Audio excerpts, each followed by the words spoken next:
podcast world. What's up? Chad Belding back at you. Another episode of This Life Ain't For Everybody podcast. We're so excited about the ratings and reviews y'all are leaving us. Keep them coming. We're going to keep the guests coming, the diversity in our topics and our themes. We're going to keep mixing it up, and that's exactly what we're going to do today. We have a very special episode today, in my opinion, because it touches everything that is going on in society with the outdoor lifestyle, the outdoor mentality, conservation, the provider mentality, hunters' rights, shooters' rights, a lot of different things going on in a lot of different areas of our country, other countries.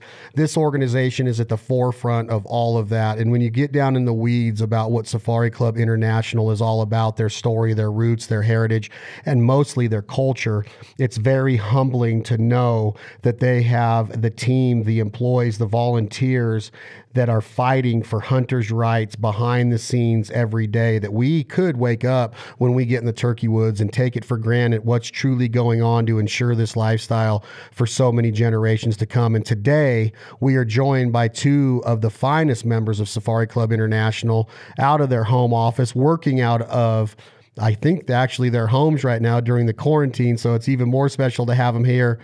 Ben Cassidy, Chip Hunnicutt, awesome guys. Thank you for being here. Yeah, thanks for having us. Awesome to be here with you. Chip, where are you from? You got a little bit of a southern draw, yeah? Yeah, it depends on the company I'm in. I'll add a little extra twang to it. But I was raised in North Carolina in a textile family. But I've kind of lived in different spots across the country, but my roots are in Tar Heel country. Tar Heel country. So are you a huge college basketball fan? Is it Dean Smith down there still? I know Michael Jordan's out of there, several strong. Is Ben Wallace a Carolina guy? No, he's not. The only reason I can think that I got Wallace is that I was texting my buddy that works at Oakley Eyewear, Drew Wallace, this morning, and I'm just wondering how I mixed them up. But there's a basketball player named Ben Wallace, right? Yeah. Can you dunk, Ben? Legendary Piston. Pistons, that's what it was. Yeah, world champion, hell of a defender. Yeah. So I'm looking at you right now, Ben. Can you dunk? It depends how high the hoop is, right? Or a donut and coffee, dude. That's what I can dunk. I like donuts and coffee. Donut. Heck yeah. So what hat are you wearing, Ben? What part of the country are you joining us from? Is that a Washington Redskins hat? Are you up in DC? Right now I'm in the suburbs of Washington, DC, and in Chevy Chase, Maryland. But I'm a diehard Redskins fan. Die-hard Redskins fan. Yeah, we still exist. I mean, if we're able to survive. Yeah, if you're able to survive. They're talking right now. I as of last week, I'd heard that the commissioner had no, he wasn't planning on shutting down the season, but then I heard today that they might be prolonging it or maybe suspending the beginning of the NFL season or training camps or something like that. Did you guys hear anything? I was going to say Fossey did a video this morning saying that sports will go on, but it would probably be in empty stadiums for a while. Wow. Yeah. I heard maybe abbreviated seasons. They're going to have the virtual draft next Thursday. So that'll be an interesting show. Basically, Robert Goodell from his basement. Kind of cool, but different. They different baseball. I heard maybe 4th of July for an opening day, which would really be cool if you think about independence and 4th of July and what in America's pastime. But that might be kind of neat. But it sounds like I'm talking to maybe one more of a basketball fan, one more of a football fan. I'm a baseball guy. Love is that too. fair? You love baseball too? Are you Nationals guys? World Series champs. World Series champs, and we may remain the World Series champs for the rest of time. We'll see. It's good to go out on top. I can tell you, Chad, that this year, the day after the World Series, and for about 2 weeks thereafter, SCI headquarters in D.C. was flying a Nationals flag, thanks to Ben. So let's figure this out real quick.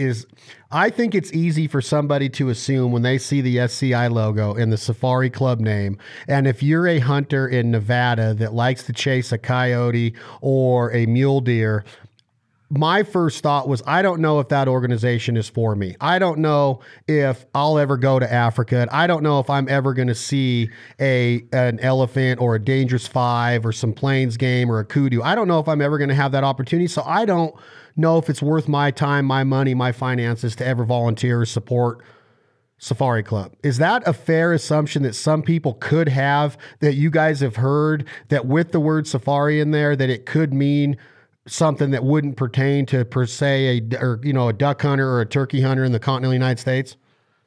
Yeah, I mean, I've certainly heard that before, and I think that our motto of that first for hunters, I think really clears it up. I've had the benefit of having worked, been a volunteer for SCI and worked with SCI in official capacity, for a long time now, in DC, just being in politics and campaigns. Used to work over at NRA, where I'd always team up with the folks over at SCI on all the important, issues facing hunters. So we got to always, see how they were, in the weeds, in the fight for everything that was protecting, what we love about hunting. Obviously there are fights that are going on, overseas, whether it's, Africa or Europe. But there's all the fights, that are happening domestically too, where, SCI then and today, are directly involved. Again, it's really like, an organization is all about its members, and we're a member-driven organization, about 200 chapters out there. So we've got our chapters throughout the country, and it's those chapters that are, on the ground and giving back to conservation projects, in their backyards. I think that they really do symbolize, SCI and where our energies go. Yeah, I'd add to that, Chad, that we're very well aware of that misconception. When people hear the word Safari Club, they immediately think safari means something far away that I'll never do. I'm just sitting here in Nevada chasing coyotes all weekend. And it's really our own fault because we have not communicated everything that we do. However, the reason for that is all our dollars are spent in our legislative efforts. It's not spent in communications, I was brought in here last summer to help get that word out. Ben was brought in on the same day to help guide those legislative efforts. They're doing a fantastic job. And when folks get into SCI and they want to learn more about what we do, they find that they are actually quite aligned with what we're doing. And it's very appealing. The things that are unique about SCI is that we're not species specific. No matter what, where, or how you hunt, we're defending your freedom to do it. We're one of the only organizations that has a DC office, and that gives us tremendous access to legislators. And of course, we've got chapters around the country, and those chapters, when they raise their money, they're not giving it all to national for us to dole out. They're keeping 70% of that money that they can put to work right there in their local area. So there's so many things that is really appealing. And we invite people to get in and learn more about SCI, get beyond the Safari Club name and learn about what SCI is all about. What is the origins of the name, Chip? Why would it be named Safari Club? Why was it? And does that even matter? Is that still relevant in today's missions and the mission statements by Safari Club International? Next year, we're going to be celebrating our 50th year. So that's tremendous for an organization of this type. We've been as influential as we are for that long. But when you get down to it, safari is really nothing more than an adventure outdoors. The folks who, C.J. McElroy, who founded the organization 50 years ago, that was the name that they came up with. They were world travelers, world hunters, international hunters. Today, that meaning has evolved. We truly do embrace the idea that hunting is more than a kill; it's an experience, and that's what safari is all about. Well said. So, it was founded in America, correct? That's correct. California, yeah. California. And how many members currently are we talking about with SCI worldwide? 50,000, majority being in North America, United States, really strong presence in Canada, really strong presence in Europe. 50,000 worldwide members. And is there different levels of membership in Safari Club? If a guy wants to be a part of it and he wants to get his toes wet, get his feet wet, a woman wants to get her feet wet with Safari Club, can she buy a yearly membership to go down that rabbit hole and learn it? And then maybe after the first year, she either renews that or says, I'm ready to step my game up? Yeah. So there's 1 year, 3 year life memberships. There's local chapters that you can join as well. We got the 200 chapters spread out throughout all 50 states and overseas. That's another good way to get, acclimated and really see what we're all about. And when I started, is there an assumption out there? I mentioned people wake up and we go hunting. It's our right? That's what we do. We're in America. We can go hunt. We can go buy a hunting license online.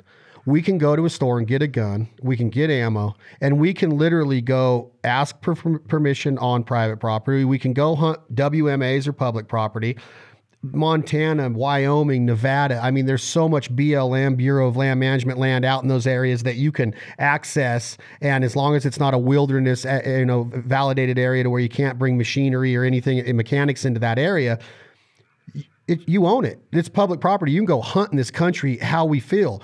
But there's so much work going on, and so many behind the scenes efforts on the other side to try to prevent that right, to stop that right, to inhibit that right, to slow that right down, right? There's a lot of things going on that the average everyday duck hunter, I would assume, and you know what assuming does to some people or most people, but I would bet money that a lot of guys in my seat, what I do in America every day as a hunter, an everyday hunter, seasoned hunter, we don't understand what's really going on. I mean, there's a lot going on that we'd have no idea about. Is that fair to say, Ben? Yeah, I think so. Absolutely. And I mean, even, with the current situation with CV-19, it's kind of thrown things off kilter. It's this strange, abnormal state that we're in. I think that there's still a ton that's going on, that is good for conservation, that also threatens conservation. I mean, like just talking about all that amazing access that we see out there, there's public lands that are ours. Last week, the Department of the Interior, they put out a proposed rule to open up 2.3 million new acres for hunting and fishing opportunities. So those are opportunities, to hunt species or certain parcels of land that were closed previously. It's a proposed rule, so they give 60 days for public comments to come in. If you want to see how engaged, the other side is with trying to shut it down and being opposed to it, just look at the comments that are coming in from antis on that. I mean, these are all on refuges. It's from Fish and Wildlife Service. The original mission and intent of Fish and Wildlife has hunting as a management tool on it.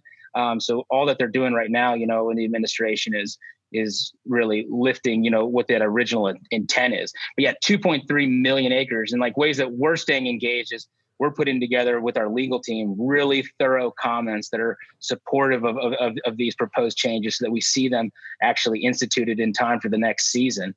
Then we're taking it to our members and, breaking down those comments to be state specific, refuge specific, so we can share them with our members, get them educated on it as well, and then show them, and guide them in the way to put in their comments so that hunter's voice and that tradition, what some of us take for granted, and that ability that we have in the United States to go hunting is protected. Say that one line that you said in there, and I'll let, I know Chip wants to talk on that, but you said a line during that little speech, right? That little spiel right there, Ben, about the refuges and management, and one of the management techniques is hunting. Say that line that you said again. Does that make sense of what I just asked? Yeah. So like the original intent and when, Fish and Wildlife Service was founded and what their mission is, with like BLM, multiple use is their mandate for Fish and Wildlife is, protecting and managing, those spaces. But one of those defined management tools is hunting.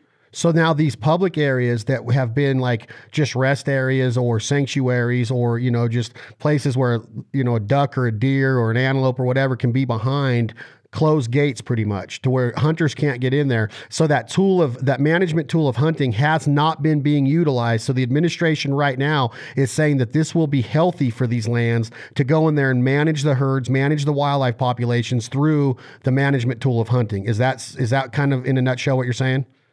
Yeah, I mean, what they were doing was going in and taking inventory. For the first time, they put someone in charge of being a hunting and fishing chief. And their job was going over to the refuges and saying, what's open? Okay. What's closed? Okay. Why is it closed? Why are we not using hunting as a tool? And if there weren't good responses to why, hunting wasn't being prioritized as it's meant to be, then they institute these proposed changes. And they've already done 1.4 million new acres that have opened up over the last, 3 years. So this 2.3 is going to really put it over the top. But it's just a continuance of let's support what the original mission of the Fish and Wildlife Service was. Let's use that tool. That's the central tool in our conservation toolbox of hunters managing wildlife populations. Were you going to touch on that, Chip? I didn't know if I cut you off. No. Okay, so when this stuff's going on behind the scenes, we can be rest assured that it is. It's happening daily. What is SCI ultimately doing, or what are they specifically doing? Is it lobbyists? Is it guys that are up on Capitol Hill that are getting meetings with assemblymen and senators? Give me an idea of what a duck hunter in the Butte Sink of California, if he spends his money to become a member, is it stuff going on like that? And I'm specifically talking about the political part of it, Chip. Is that safe to say that that's going on a daily basis, and that's part of the rights that are getting fought for by SCI? It's absolutely going on a daily basis. And in addition to our office in D.C., we have folks in touch on the state level that are in touch daily. We've got tools that are enabling members and hunters to receive alerts that on issues that directly affect them and enable them to correspond directly with their representatives. I'll let Ben get into more detail on what happens on a day-to-day basis. Yeah, I mean, we're really fortunate to have such an awesome team. Like Chip said, we have an office in DC. It's a unique hunter's embassy that's right in the shadows of the Capitol. So it gives us the best access possible or jumping off spot to be able to go engage elected officials in person. In that office, it's me, it's Chip. We've also got, wildlife biologists, policy experts. We've got a state capitals manager. We've got a federal manager. We got a phenomenal legal crew. So we have, a really great team of experts that really come together to have a broad strategy in how we're able to help promote and defend hunting. And a day to day, I mean, it's always different. Before all of this COVID-19, there's a lot more in-person meetings, whether it's with, other allies in the community, your Rocky Mountain Elk Foundation, your NRA, Ducks Unlimited, or if it was with your, allies, in the House or the Senate, elected officials that are pro-hunting, or meeting with folks that are agnostic and don't understand why it matters and explaining to them why it matters. Now that we're behind the wall, we're all in exile from our past lives, in quarantine.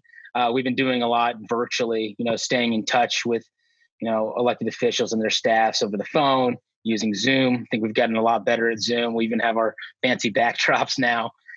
We've been, having series of virtual happy hours, our virtual world tour, where we're getting out there and, putting together our advocacy updates, letting people know how we're staying in the fight, telling them how they can be engaged and stay in the fight as well, letting them know what the other side's up to, while also, down the road, bringing in some of our, friends that are elected officials to hear from them and what they're seeing on the ground.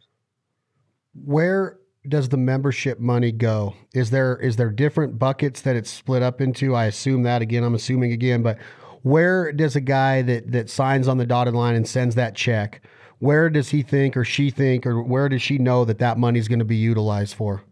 But I understand that there's a lot of different initiatives, but give me a rundown of where that money goes. I'd say so.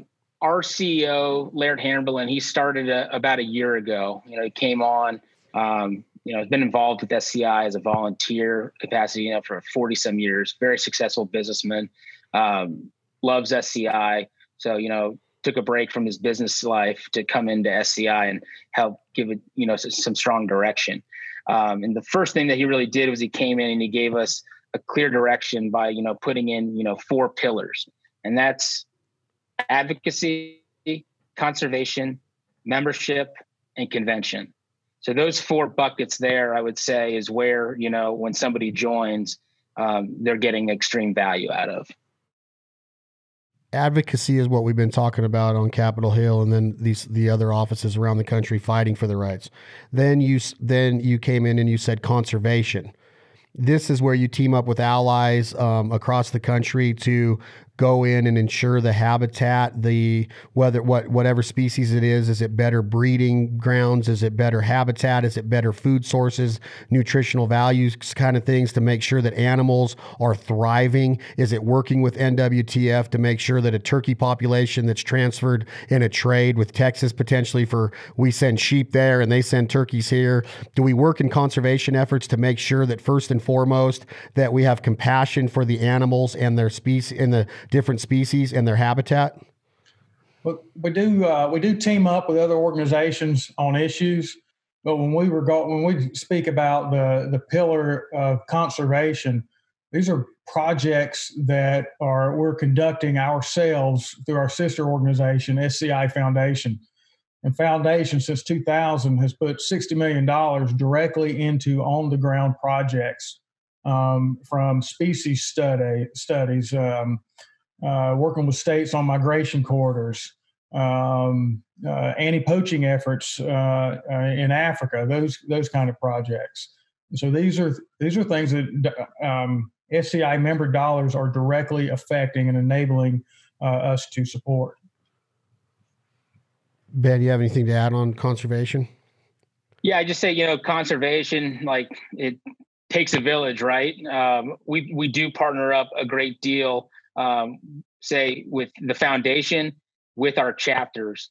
They identify what those priorities are in their backyard. Nobody knows their backyard better than the person whose backyard it is. So, we'll team up, so if it's with, our chapters that are really strong in Michigan and, deer yards in the Upper Peninsula are a big deal. We'll team up with them there to help out, in Calgary, or Alberta, if it has to do with, elk, we'll team up with them there. But Chip had mentioned, migration corridors, projects that are already underway that can use additional assistance.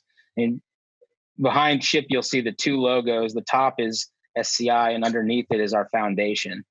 That's our 501c3 that's focused on the conservation aspect. Yeah, that's good examples. We had a California chapter where the wild sheep out there, they're having drought conditions, and the stock tanks were empty. And so this chapter raised money to hire helicopters to come in and refill multiple stock tanks so these sheep would be around. The guzzlers. Yeah. We have a lot of that going on in Nevada. We're a high desert state. So have you guys worked with Nevada Bighorns Unlimited, the MBU chapter of Nevada? I haven't personally yet. They do a lot of guzzler work. They're a strong, statewide agency, but membership, you have the pillar of membership, and you have renewal memberships, you have 50,000 worldwide members, you have new money coming in through new membership drives. I would think that this is an important aspect of an American hunter. And I'm going back to my beginning statement of a duck hunter or a turkey hunter. Do we tend to take our hunting rights and shooting rights, probably just like any other right in this country, for granted? Because you guys knowing what's going on worldwide through your foundation and through Safari Club, this doesn't happen everywhere, does it? Our rights that we have to hunt. I mean, and I know that probably sounds a little bit tacky the way I'm saying it, but, or maybe it's safe to say that everybody understands that it's not, but do we really have a grasp as an American duck hunter or turkey hunter or whitetail deer hunter that you can't just wake up and go hunting in a lot of countries around the world? Yeah, I think, like when I talk to some folks overseas, I mean, they're just like, in the US, it's incredibly unique that it's just the full spectrum of society that's participating in hunting. And in some places, when you go over to like Europe, it'll be, the most impoverished that hunt for sustenance, and then the most elite that do it, on private reserves. But just the model that we have in the United States, and really how it's, been fully embraced, with the North American model of conservation, with the hunter being central to the way we practice conservation, and the way that's been exported overseas. A lot of the work that we do internationally is based off of that North American model. That, I mean, it's a little over 100 years old now, and it's the prime model for the planet on how to do conservation. What about you, Chip? Is it safe to say that most American hunters, you've been in this industry a long time, do we take our rights and freedoms to go out and call a turkey or catch a fish? Do we take that for granted a bunch, you think? I think we do, and I do think it's due to the North American model. It's just such a tremendous success story. But as a hunter progresses down their hunting career, where they start going beyond the county line, beyond the state line, start considering going overseas, then they get exposed to what these other countries are dealing with, in some cases having to put up with. And they start to gain quite a different appreciation for what they have here at home. And that's when they begin to get involved in organizations like SCI. And so, and that's another reason where we're trying to encourage folks who are a little bit earlier on in their hunting lifestyle to take a look at us and get involved a little bit sooner, and where we can take our model and help support some of these countries who are trying to conserve their wildlife and need a support of an organization with the resources like SCI has. I love the fact that I've talked about this several times in speaking engagements and different podcasts, Chip and Ben, as far as you start your hunting career off, and a lot of the things that I talk about are waterfowl related because that's what we do mostly. But we've done the chucker, the partridge, the upland game, the mule deer, the big game, the fishing. We've been a part of all of that through our hunting careers personally, and a lot of it is the maturity levels and processes that you go throughout that career of. A lot of it's like, man, the biggest buck. And then what did it score? What did it score? Nobody ever really goes in their 20s like, well, what was the experience like? And what was camp life like? What was the menu on the food that night? Duck hunting, piles make smiles, right? You got to have a limit, right? Well, what's a limit? Really, like, what are you doing with a limit? Are you really, like Ben mentioned, are you impoverished and you need to live off the land that much to where you need to kill a limit every day to feed your immediate family or your extended family? So you go through all of these different phases. Like right now at 45 years old, I don't really even take a picture of a limit very much ever again. If it's special and it meant something more than just seeing the duck die, then don't get me wrong. I love the kill and I love the harvest and I love everything that goes into that part of it.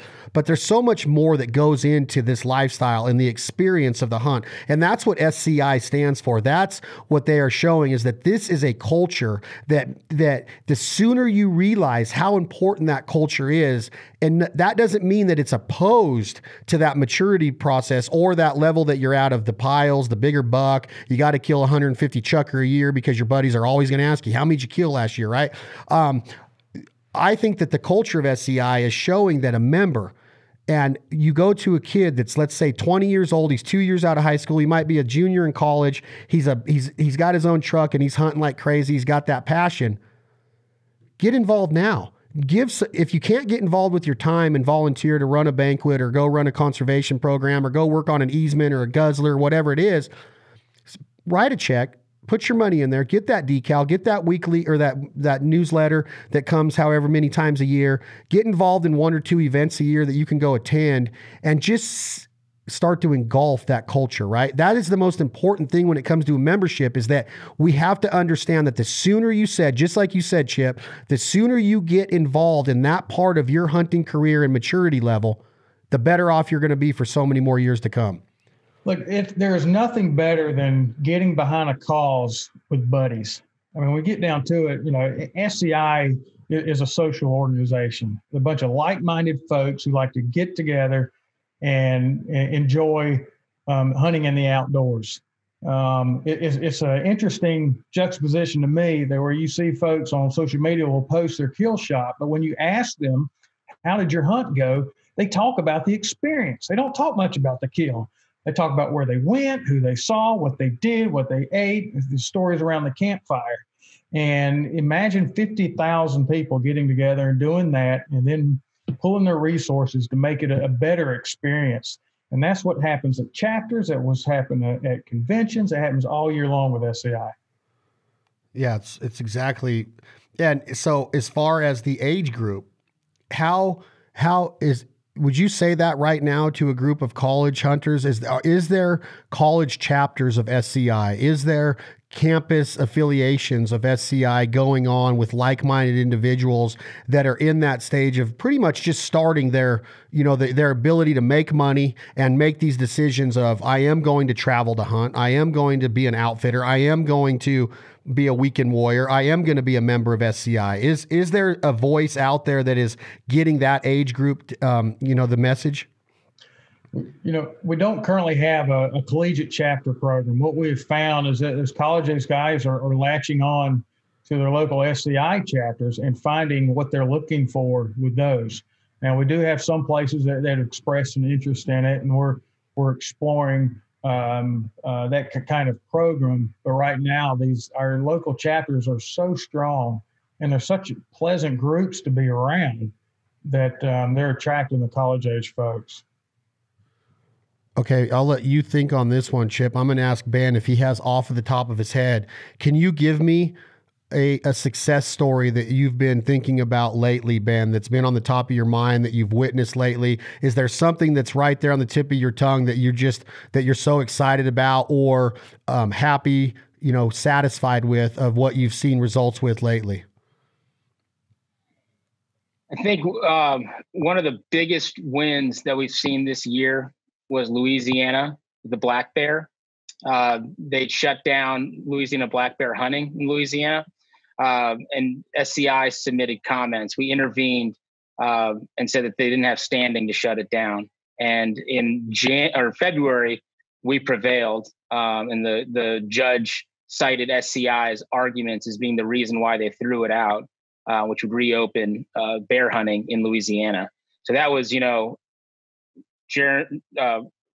Regina Lennox, who lives in Louisiana, Jeremy Clare, our in-house lawyers that really put that together and were the brains behind it. And that came right from SCI. I mean, so proud of what they did there. Just to, talk more about our legal team, I think it was late last year, there was another case where, anti-hunting group, they sued the government to get records from Interior on the identities of folks that had gotten permits for overseas hunting. And our legal team quickly worked, to alert our membership, tell them what was going on, and give guidance on how to protect their personal information. And some of that information ended up being shared for hunters, but all the members from SCI that followed that direction had their identities protected. So just, those wins right there. Another one that, was awesome. It's a little foreign to folks out west, but Pennsylvania has had, these draconian blue book laws in place banning Sunday hunting. And we worked, with the coalition to help pass legislation in Pennsylvania to open up Sunday hunting. So that was just like a real win, that if you want to talk about increasing access, add a day to your calendar. That's some really awesome access. So those are some of the big pieces, and right now with what's going on with CV19, it's just tracking what's going on in Congress, that big stimulus bill with $2 trillion and checks going to be mailed out all over the place. We were just, closely monitoring that to see where the relief would be for, some of our chapters that are their tax status is a C3, or, some of our exhibitors that are small businesses, how they could get relief. So, took time to really monitor that, see where the opportunity was to get financial relief, and then, sent out missives and communications to our members and exhibitors to make sure that they knew how to get access there. Can you give me an example of the comments? You said that SCI's comments are what the judge said helped prevail the black bear hunting in Louisiana. What would an example of a comment be that you guys would go in? And what is a comment when you're talking about a court of law? Yeah, so it's intervention. So basically, they're shutting it down on the basis of saying that the Louisiana black bear is a unique population of black bear, and that it is it's endangered, and that hunting will hurt its population. So we use actual science to go in and show what the population numbers are, that they are strong, and then science to back, that a regulated season will not be to the detriment of the species, but will actually enhance the species. And with that standing, the judge said the reason why we shut it down doesn't have merit. The science isn't there. The science provided by SCI shows that the season should be open. Have you had enough time to think, Chip? Sure. Do you have one? Back in the fall, we launched this little tool on your phone, and I wasn't too sure that it was going to take off, because who needs more text messages? But it's called the Hunter Advocacy Action Center, and it has exploded. We have tens of thousands of people registered on this, and if you type in the words SCI or the letters SCI and text them to 73075. You can then register for this service. So if there is a federal or state issue that it will affect you, you get an alert right on your phone with explicit instructions on what you can do to affect it. Everything from a pre-written email that goes to your state legislator or your federal representative, a tweet, because that's where they all hang out, is on Twitter. They're not on Instagram that much. Twitter is where they are. And then there's a phone script if you want to pick up a phone and call them. And this tool I've been really impressed with it. And, Ben mentioned the Pennsylvania Sunday hunting. That tool played a huge role in that. And we continue to use it. We're using it and trying to battle the Colorado wolf forced reintroduction issue. And so I've been real pleased with that tool. And I encourage everybody to get signed up for it. We're not going to blast you with text, but when we send you something, it's something that you need to jump on, and it's real easy to do something. How is it generated? Through area code? Yeah. So we have, our members opt in and sign up for it to receive the direct messages. But just to build off of what Chip was saying, it's like when I'm advocating, or, someone on the team is going in and meeting with the member of Congress. So I go and I meet with, Senator or Leader Mitch McConnell. He's not really there to meet with Ben Cassidy. He's there to meet with SCI and the membership, that I'm representing. I'm walking in on their shoulders. So really that whole HAAC that Chip's mentioning, and I've put it up as my background if you need the info, that's really a way of, just harnessing that power that we have in our membership to really be that loud voice for hunters. And like Chip said, it just opened up, the water main, the Sunday hunting issue in Pennsylvania with engagement. Really, got folks really fired up to help get the right people in place over at Interior, whether it's, Aurelia Skipwith as the Director of Fish and Wildlife Service, or Kate McGregor in place as the Deputy Secretary at Interior. Really engaged folk and got them fired up there. And right now we've got a great campaign going, where we sent out from SCI a letter to each of the governors in the country. So 50 letters out there asking them to obviously take the necessary precautions with the current situation, but to not forget to support hunting through it and make, the right concessions for hunting while we're going through, the social distancing and quarantine. So we sent out our 50 letters from our president. Then we also had mini campaigns in each state where we've got our membership really engaged in sending their own letter to their governors that's helping bolster what we'd sent through. And it's been a lot of fun to see. We track, the state's engagement, with Pennsylvania having the most letters sent to their governor, and then after that, Michigan, and then Texas. And then, we asked Texas why, they're not doing better than Pennsylvania, South Dakota, why are you behind North Dakota? You end up seeing more and more folks engaging through the tool, which has been really cool to see. And we've seen a lot of, governors really step up, and they've added it to, their speeches where they said, hunting for our residents at least is going to continue. Just continue to practice social distancing, but this is a good way to get out and practice social distancing. When I'm looking on my phone right now on some things that have gone down out this way. You're in Washington, D.C., Chip's from Carolina, out in California. What is your guys' opinion first? What is your opinion on the drastic changes that have taken place that have affected a person's ability to buy ammo when he or she wants to? Some of the things that are being said about, what happened with Bobcats just now, what are being, presented right now with the Bears. I even heard something last week, and you guys can correct me if I'm wrong. If you haven't heard this, just shut me up. But something in regards to African game coming in through state lines in California and trying to prevent that, and hunters doing so with that. Did I touch on anything there? Is there work being done behind the scenes, Ben, right now in the state of California with SCI? Yeah, big time. Appreciate you bringing it up. The last thing you mentioned is the Diatonic Species Act, and that would be a full-on importation ban. So any trophies coming in from internationally to California. And I mean, obviously, we know the power in California, just in population and sheer size. I mean, that's 10% of our membership are Californians. Unfortunately, it's a state where there's just a number of folks and voices, including the voice of hunters, that can be really disenfranchised. I mean, call it ballot box biology, where they just toss out any of the science and just lead with emotion. You see that play into Diatonic Species Act or Bobcat or Grizz, like you mentioned.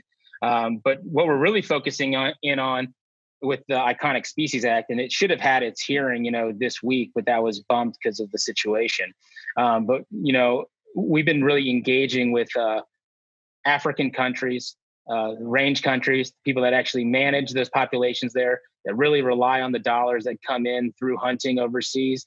Those local economies, a lot of these concessions or outfitters, they're in parts of the countries that would otherwise have no tourism dollars whatsoever.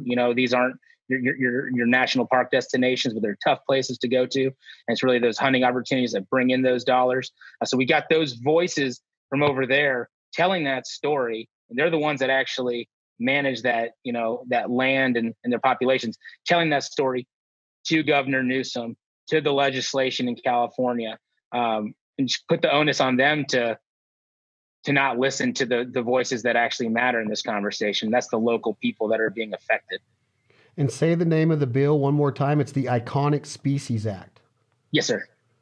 And that is, in layman's terms, you cannot bring safari wild game from the countries in Africa over to the continental United States, crossing state lines of California. Well, yeah, I mean, it would be a complete ban of iconic species and trophies. So it would be directly, into, San Francisco or LA airport or over state lines. Intra or inter state travel would be banned. And you said ballot box biology, which is so key in your stance, our stance, your mission, our voice of education. If you're going to go to that ballot box and pull that lever to vote anti or the Iconic Species Act, whatever the bill is, at least be educated, right? That's all we're asking. We're not trying to say that you have to think like us, because that's ignorance, but at least be educated and not emotional. Because you said it yourself, Ben, is that the emotions need to be taken out of it. The education has to be there, and the effect that's going to take place with that emotional vote. And I think it makes so much sense to get that, just that out there alone of what's going to be affected when that goes through. Why are you not taking into consideration the revenue that the state of California generates and potentially could generate? It is a hotbed of duck hunting. It is a hotbed of predator hunting, mule deer hunting, antelope hunting, salmon fishing, striper fishing. I could keep going and going and going. Turkey hunting. I just, that state is unbelievable. I could go to Los Angeles tomorrow and spend 10 days. Well, not this time of year probably, but I could do 10 full days and have unbelievable predator hunting. And people think of LA as like LA, I-5 traffic, bumper to bumper. They don't think of wildlife. They don't think of the Salton Sea. They don't think of the Bay Areas, the Suisun Marsh and, Palo Alto area for the duck hunters and the deer hunters. They don't get that part of it. So the education process is so important that I'm looking at going, why can't you guys just listen, just to at least have validity in what you're going to vote for and take the emotion out of it? When you said that, it sparked me because it irritates me that I get these messages from guys that say, I'm never hunting in the state of California again. I go, what happened? I went into a retailer today in Chico, California, and it took me 2 hours and 10 minutes to get a box of 30-06 shells. So just that right there is what you would refer to as, my friend Scott Mueller with California Waterfowl, is a death by 1,000 cuts. And each one of those cuts adds up. And then I'm like getting fired up right now and sweaty because I just get so irritated that actually is being said to me. I'm never going to hunt in the state of California again. That's crazy to me. Yeah. I mean, we're fighting for access, right? And access isn't just your physical land that you're trying to get onto to go hunt. Access is being able to hunt specific species, to bring the trophy back. Access is being able to have the right ammunition to go hunting. I mean, there's a lot of different ways that's the fight going on. But just going back to education at the voting box, I mean, Chip's doing a fantastic job of it, but it's like 10% of the population is all in with you. Hunting, yep, get it, makes perfect sense. 10% is like, you're evil, you're a horrible human being, it's the worst thing ever. And then there's an 80% in the middle where it's just like, give me the facts, tell me why you're right and they're wrong. And at the end of the day, when it's science-based, which it all is, we're going to be right. So there is 80% that we can get. And we do extensive polling. I mean, it shows, when you have the right message, and you explain it, people will be with you. But the onus is on us. I'll tell you, Chad, we're dealing with the exact same thing regarding trophy ban, but over in the UK. So during convention, we invited some folks to sit in, and we did some brief videos. We produced 16 videos with Blood Origins, where we're talking with country representatives and leaders and biologists and predator specialists, all from the affected African organizations. And all these videos, they're very quick to watch, but you get an unbelievable understanding of what is happening on the ground by the people who have to live with these animals. And you get an understanding about how vital hunting is to conserving those animals. And all those videos are available on our YouTube channel. I've been seeing a lot of them, and you can go through Instagram and access them that way as well. I think they're very well done. The story's great. The cause and the effect of what can be done with just, it's so, I guess what I'm trying to say with what Ben's numbers was, Chip, is 80%. That's an opportunity. Yeah. That's an opportunity right there, that even if you can't get to that 10% of people that just have their earmuffs on and they won't listen to you, right? I get that part of it. You can't change their mind. But 80%, with just the science, the research, the fact finding that SCI does on a daily basis, you got it whipped. You got the ability to go out there and get those 80% to go, oh, really? Oh, that makes a lot of sense. Oh, okay. Yeah. Like you really get that reaction a lot. When I start talking to people about just our diet, right? When they start to listen, I don't think I've had one day gone by in the last 30 days that I have not talked about living off the land with somebody and teaching them something. Last night, I went over 7 blacktail steaks on a video chat on how to prepare them. I brought the meat frozen, dropped it off, didn't see the person at all, let them thaw it out, open it up. And then from there, I took them through a video tutorial with just how to, the membranes and the fat and all of the things that I wanted them to remove, how to dry rub it, how to dry, all the things that went into it. And at the end of it, they're like, where did this meat come from? And I'm like, Northern California. Who killed it? So I went over it and they're like, I want to go. I want to learn about this, because after that night, and I'll show you the messages, they're like, best tasting meat I've ever had. Lean, healthy. You know what I'm saying, Ben? It's like Ben just popped up, but Chip and Ben, you know what I'm saying? It's like just that little tiny bit of might. That's nothing for me to do. I'll do that every day. Just that 5 minutes I spent on that. It showed them the culture and the passion, and then they tasted the food, and then they learned about it, and boom, they're in. They're going to hunt. They're going to hunt. Sells itself. Yeah. Amen. I just think it might be the most expensive per pound meat there is. Yeah. But we don't talk about that part of it. All the joy of it is getting out there and experiencing and knowing that you did this. Start to finish. Story. You know where your food came from. I've talked about this before, and I want to transition into convention, Chip and Ben.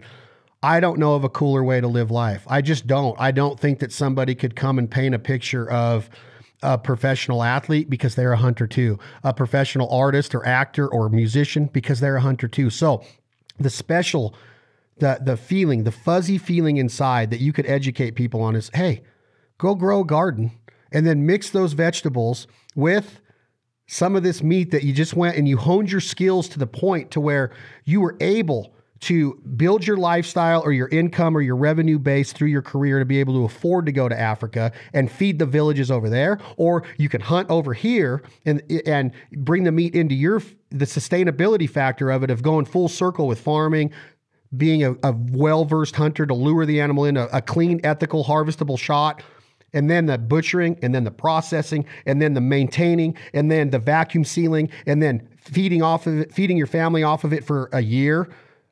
Well, maybe not this time because we're going through a lot of it this year because of COVID. But think about that. Is there a cool way? Can you go to a golf course and go, man, I am so passionate about my short game day? I think you can, maybe. But this right here, I'm like, dude, there's no better way to live. This is how we live. This is this is what we were put on earth to do, is be a provider. And SCI is fighting for our ability to do this. If that right is even tarnished or taken, and those death by 1,000 cuts and those little victories that are happening in a state like California, I am not scared, but I often ask, what would I do without it? I couldn't exist. None of us could. This world wouldn't be here if it wasn't for the hunter-gatherer.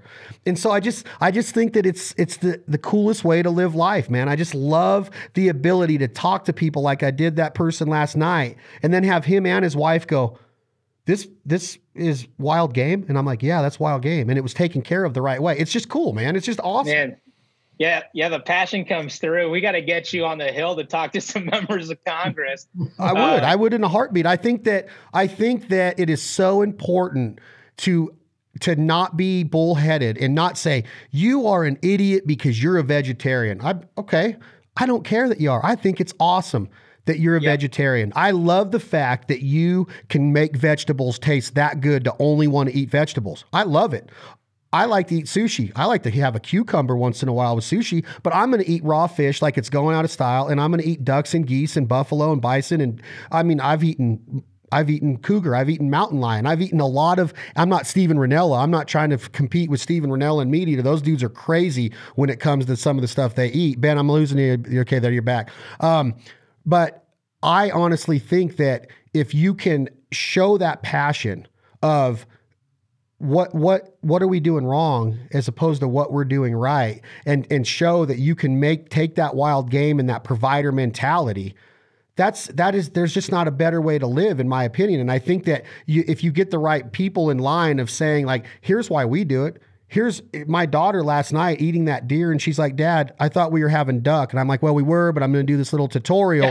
And when I hear my 9-year-old go, I thought we were having duck because she loves eating duck so much, I'm like, a mission accomplished. So when you start to think about a hunter and the compassion of a hunter and the heart of a hunter and our ability to respect the resource and give back to those animals, and then take it a step further and say, not only are we going to respect them and harvest them the right way, but we're going to put our money and our elbow grease and our sweat equity back into SCI initiatives and conservation initiatives and advocacy initiatives. And now what do you have? Now you have these hunters working for those animals. Of course, we're going to take a couple out of the ecosystem, but without those hunters, that ecosystem is going to disappear with disease and a bunch of bad habitat and bad breeding grounds. It's amazing the shape that the Rocky Mountain elk is in, the wild turkey, the Canada goose in the eastern flyway of America where y'all live on the Chesapeake Bay. It's amazing the amount of ducks that are in our flyways right now. We are literally living in the golden age of hunting. You talk to John Lamonaco, 89 years old. He's hunted all over from Afghanistan to Pakistan, everywhere. He's killed it all. He's a big SCI member. He holds SCI world records. He says, we're living in the golden age of hunting right now. He's 89. He's turning 90 this year. You know what he texts me, Ben and Chip? He says, Chad, on my 90th birthday, I want to duck hunt with you. I said, what? Really? You just got back from Turkey hunting a tahr or whatever. He goes, I want to be duck hunting with you on my 90th birthday. I was like, oh my gosh. Like, how awesome is that? That's totally awesome. So that voice, my daughter's first duck, canvasback bull, this last February, Youth Day, Nevada. 78-year-old Les Nesbitt. He's a Safari Club member. He's a Boone and Crockett Hall of Fame member. He is a duck hunter that he loves duck hunting, dog trainer, just a very successful man. He's 78. On this day in February, he's turning 79, Chip and Ben. My daughter's 9. She shoots her first canvasback bull, her first duck ever with a 410. 79 years old. The guy he killed a desert sheep last year at 11,900 feet, a stone sheep this year, or vice versa, whatever. And he cried. My daughter's crying. I'm crying. Remy Warren's crying. We're like, what the heck is going on? This is hunting. That's what hunting does to you, man. It's that therapeutic that you can get that out of life, from a 79-year-old on his birthday to a 9-year-old on her first duck. And we're all got tears in our eyes because of the emotional effect and therapy that it provides for our soul, period. And I just think that going back to the vegetarian is fine. Be a vegan. But just always remember, like my good friend Remy Warren says, everything comes with a cost. So you can tell me I'm a bad person because I ate meat, but please understand that there was a lot of things that died to get those vegetables out of the ground, first and foremost. And if you're not a vegetarian, but you like to eat store-bought beef and chicken and pork, then let's just always remember that there's a process there that goes to ending those lives too. And that I would much rather be smoked with the 270 at 100 yards and die fast than I would go through what a cow goes through to be killed. So there's a story and there's a cost for everything. That's a little bit of a rant. I apologize if I went on too long. And I get a witness from the congregation. Yeah, that's speaking my language. We were meant to have a food truck come up on the hill in like Capitol Hill in a couple of weeks. We have to rain check it because of all the social distancing. We're going to do a food truck with wild game in it, and just kind of educate folks.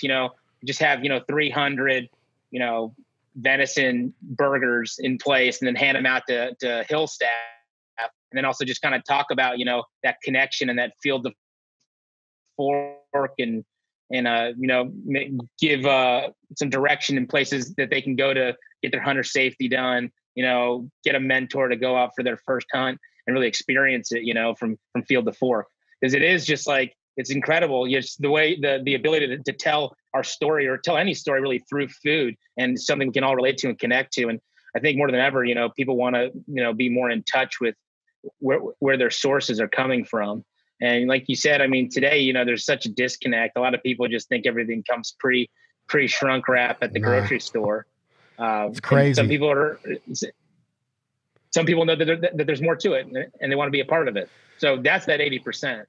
I love that. And if we can get to 5% of that a year and say, hey, here's what we're doing, or 10% a year, and just show them, like, man, the ability for a hunter during this time right now in history to go out to his or her freezer and grab a speckle belly like I did this morning. I took 2 speckle bellies out that are fully plucked, with the wings on because I abide by the law, and I transport them with wings on because you have to. If a game warden pulls you over crossing state lines or back to your boat, I try to understand all the laws and try to stay within my legal parameters of being a waterfowl hunter, which is very difficult. And that's one of the things, in my opinion, of why the numbers of waterfowl hunters in our country are lower than turkey hunters or predator hunters or deer hunters.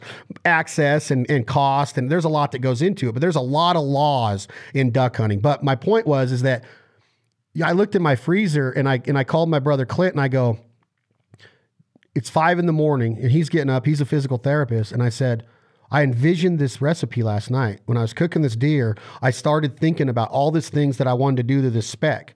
And I painted this picture in my head. And then I told my brother, I go, the best part of that picture in my head was remembering the hunt that all these specs came from and who I was with and the young girl that was mouth calling, that is amazing, and the memories. And I just started getting all giddy. I went on, I looked at the pictures of it. We had Chad Mendez from the UFC with us. And I was just like, I get to eat this. And my brother's like, well, because he loves speck. We all love to eat speckled belly geese out of the flooded rice of California. And he just it just started our day off the right way. So now I'm like, I know what my execution is going to be on these specs on the Traeger tonight. Don't say it, Chip. I know you're going to say a shameless plug right there. He loves my shameless plugs, man. But I already envisioned it. Like, you know how important visualization is the key to success in a lot of things in life, from baseball to bowling to business, entrepreneurial spirit of America. Visualization is everything. So I am envisioning this crispy skin rendered down, all these things I'm going to do to this spec, and it will literally blow people's mind. And when they take a bite of that spec, that is, this recipe is from my good friend Mike Parker, part of it. That's the influence, the inspiration of what I'm going to do tonight. People could not eat this and not want to go hunt speckled belly geese. I promise you that. They just couldn't. They'd be like, I'm in. I want to go. And then when they get underneath them and see the excitement and see a dog retrieve 100 of them a day, because you can now harvest 10 specs a day in the state of California per man, they would be all in. And that's how I started off my day, is by going into my deep freeze and saying, this is what I'm doing because I visualized it last night.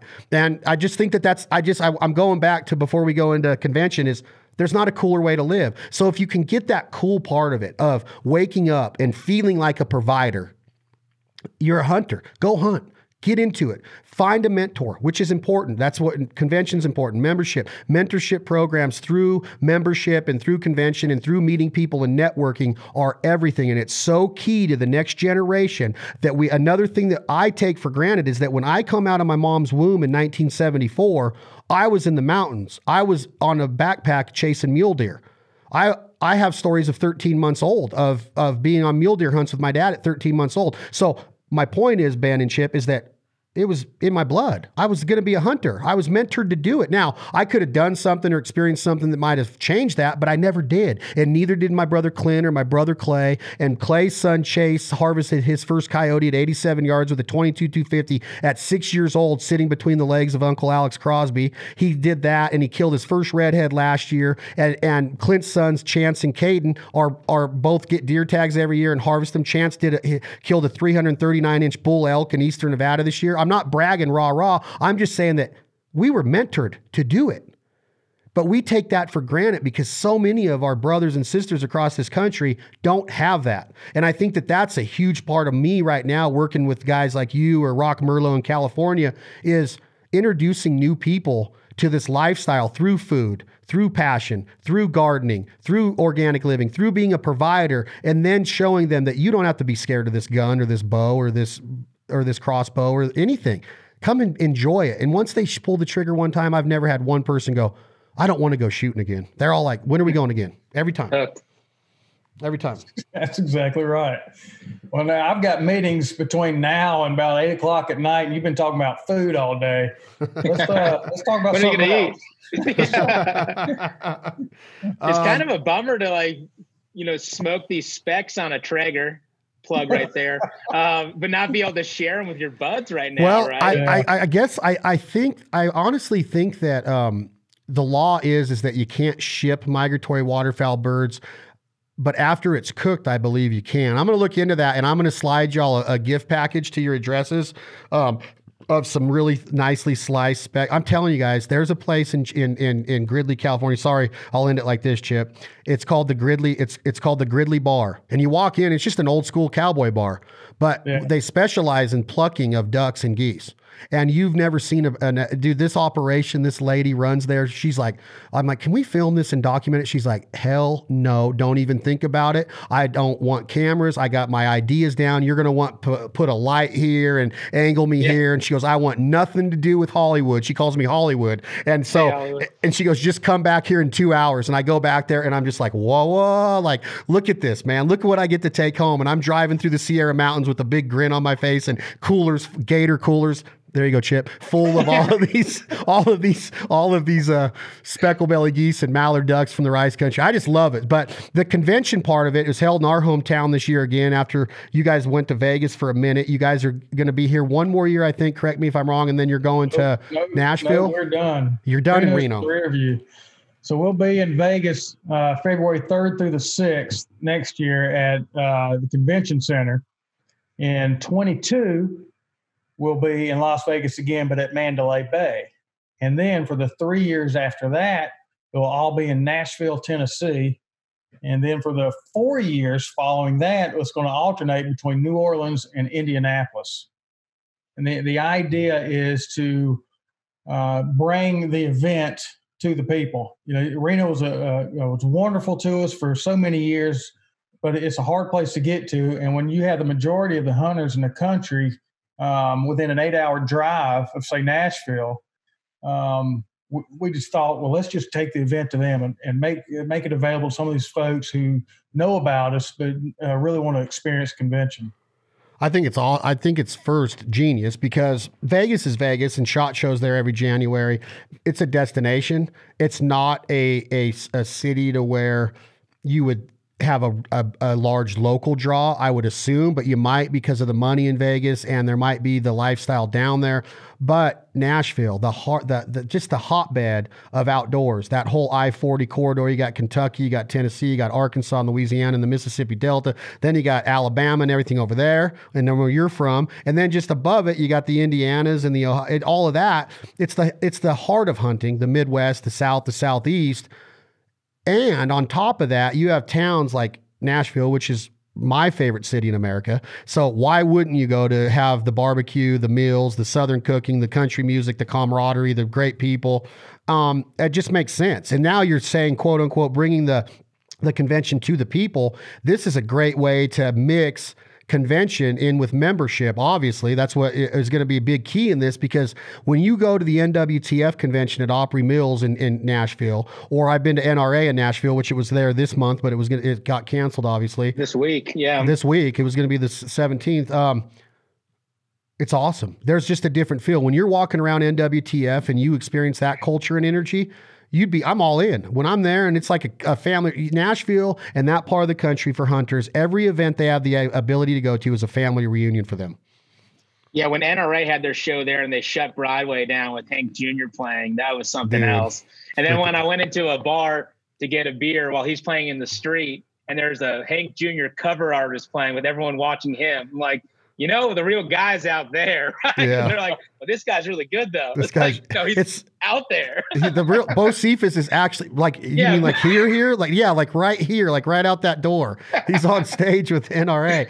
That town is crazy, man. You go into Tootsie's and all of a sudden Kid Rock's up on stage and you're like, is this really happening? And then you go down the street to Whiskey Bent and another dude's down there, and all of a sudden you go to Losers and Toby Keith pops up and gets up on stage. There's just not a cooler place. And I know Vegas has its means, but man, I'm more of that suits me so much more being in Nashville. So I think there's going to be a lot of success for convention there and membership drive because of the influx of hunters in that area. I truly think that's a smart move. I think when we get to Nashville, people are going to be exposed to SCI that just hadn't had the opportunity yet. I think they're going to be absolutely blown away. You're talking about having evening events at the Ryman Auditorium and Grand Ole Opry, and the show itself is going to be outrageous. But I don't want to overlook Vegas. I know everybody's been there, but this SCI is really kind of a different kind of show. If you're looking for a hunt anywhere in the world, it could be your dream hunt. We have it, but we also have your dream hunt that's right here in the U.S. Might be right around the corner. Your dream hunt might be an Illinois whitetail hunt. We've got spectacular outfitters that come in and offer these things. And our evening events in Vegas are going to be at a brand new facility at the Caesars Complex that is going to open for the first time this summer. And those evening events are just off the hook. And I invite everybody to come check it out. And as I mentioned earlier, the 2021 event is going to be the 50th anniversary of Safari Club. The 22 event is going to be the 50th anniversary of convention. So we've got 2 years of 50th celebrations coming up. It's going to be something to see. That is so awesome. So say that one more time, Chip. 2021 is 50 of SCI. 2022 is 50 of SCI convention. Correct. And the one in 21, the next one coming up is February 3rd through the 6th. That's a Wednesday to Saturday. At Las Vegas at the Sands Expo, at the convention center. At the convention center. Convention center. Is that the same as the Sands Expo? No. LVCC is the giant one back behind the old Hilton. The old Hilton. Okay. Okay. So it's not where SHOT Show is. That's correct. Yeah, it's not over there. And then you go, and then 2022 is Vegas again. Yeah, at Mandalay Bay. Mandalay Bay Convention Center. And then you're going 3 years Nashville, and then you're mixing it between New Orleans and Indianapolis. Right. Okay. Yeah. Very cool. New Orleans is going to be interesting. You don't hear big outdoor shows. SHOT Show was there one time many years ago. Yeah, so it's going to be something. We're really stoked, and kudos to new CEO Laird Hamblin for leading this charge, and for the executive committee and the board of SCI for embracing it and really taking the show, quite frankly, on the road, taking it to the people. Awesome. It's way cool. And, it'd be one thing to have like a little sub event, like you have your chapters doing their events. That's cool. But to actually go to the national convention and see the energy and the culture there is another thing. And to be able to bring it to the people is special. So I'm excited about that. Essentially, you go to SHOT and you see these celebrities that are signing autographs in a booth. They're paid to be there. You come to SCI, they're there shopping for hunts. A lot of them are there on their own nickel. And so there's a lot of that, nice celebrity sightings. We have quite a few manufacturers who come out there, and you think about it, these manufacturers just unveiled their brand new products at ATA and SHOT. And SCI is the first time that consumers can get their hands on them and see them. So that's a great reason to come. I'm excited about it. So the preparation obviously has already started for 2021. The national convention is one of many events. How many statewide events are there? How many statewide chapters are there? We'll end it by this. How can a guy in Indiana or a guy in Nevada do you go national right away, or do you go locally? You sign up for SCI and then you buy a ticket to the local banquet like you would at a DU event or whatever? How does it work locally? So you can join a local chapter, but you can go to a local event. A lot of these chapters, they all do at least one giant fundraiser every year. They typically do something every month, but they've got one big home run hit fundraiser. And you can go there just as a guest with someone and just go to the event and get a taste of it. But you're going to want to join that local chapter. You're going to want to get a membership with SCI, because we'll send you magazines and newspapers. You got e-news. You get all kinds of nice additional things that come with your membership. But you get involved with them locally, and you get a taste for that event. And then everybody in these chapters, they kind of say, hey, we'll see you in Vegas. We'll see you in Vegas. We're going to stay at such and such hotel. We're going to go dinner here. We're going to go to the Beretta event. We're going to go to the Saturday night event. We'll see Charlie Daniels on Friday night, that sort of thing. And it becomes just a group that you enjoy being around with. But the first step is joining your local chapter. Okay. Nationally, to become a member of SCI, what's the fastest way to do it? What's the easiest way? Are you guys on the app? Is it a website? What's the best way to join right now? SafariClub.org. SafariClub.org, right, Ben? Yes, sir. SafariClub.org. Any closing words, Ben, with the Redskins hat on, the quarterback of today's podcast? Let me think. Doug Williams, Joe Theismann, Ricky Williams out of the University of Texas was a running back for the Redskins. Was he after he won the Heisman? I don't know if he was. No, not Ricky. Ricky we had wasn't. Mark Rippon. Mark Rippon, there you go. Rippon, okay. The Ripper out of Washington. The best. He had to dig deep for that one, Chip. These are glory days we're talking about. They got all the Panthers players now. You got the coach, you got the whole Carolina team's there. Well, man, I appreciate it, Chip. I appreciate it, Ben. Let's do another one. We'll get more specific on a couple of these initiatives. I'll text with you guys an email about some timing, and we'll just keep consistently messaging, getting the message out there of what SCI is doing. I think it's awesome. I can't wait for the convention in Vegas next year, and then 2 years in a row, and then Nashville for 3. So you got 5 years planned out. Then you got New Orleans, you have Indianapolis, you have the local events, you have the ability and the voice to go online right now on social media and see a lot of the things, a lot of the work, a lot of the background work that's going on by SCI on Capitol Hill in Washington, D.C. for your state, our hunting rights as Americans. It's not to be taken for granted. Remember, this is a privilege. We are not blessed or entitled. We are blessed and privileged. We are not entitled to hunt. We do have it in our Declaration of Independence, the right to bear arms through the Second Amendment, but there's nowhere in there that says we have the right to hunt, and it can be taken away. We have to fight for it daily, and that's what Safari Club International is doing. Chip, Ben, thank you very much. Any closing words at all? We appreciate you. Be sure to text SCI to 73075 and go to safariclub.org and find a chapter and join up. That's awesome. Yeah, just want to say, thanks so much, Chad, for having us on and giving us a platform to talk about, what we love. It's our passion, and we're excited to bring on as many other, folks that are passionate about it and be a voice for them in the halls of Congress. Well, let's get it done. I'm excited to be a part of it. This has been another episode of This Life Ain't For Everybody podcast. You guys have, get me those addresses. I'll get some specs coming as long as I make sure that it's legal. Please continue to support the partners and sponsors that support all of our properties at The Foul Life, at This Life Ain't For Everybody, Jargon Game Calls, Banded, Avery Outdoors, and Green Headgear. Thank you all so much. We're humbled by the growth of our brands and the support that you all give us. Thank you for listening to this edition of This Life Ain't For Everybody. Please join Safari Club International and make sure that you understand what their initiatives are. They're fighting for hunters. They are first for hunters. That is a registered trademark of SCI. First for hunters. That says it all right there. I'm Chad Belding. Tom, hit that button. This is Leith Lofton. What you gonna do when the money's all gone? We're all equal, that's what I think. I don't believe heaven has a bank. Make good use of your time.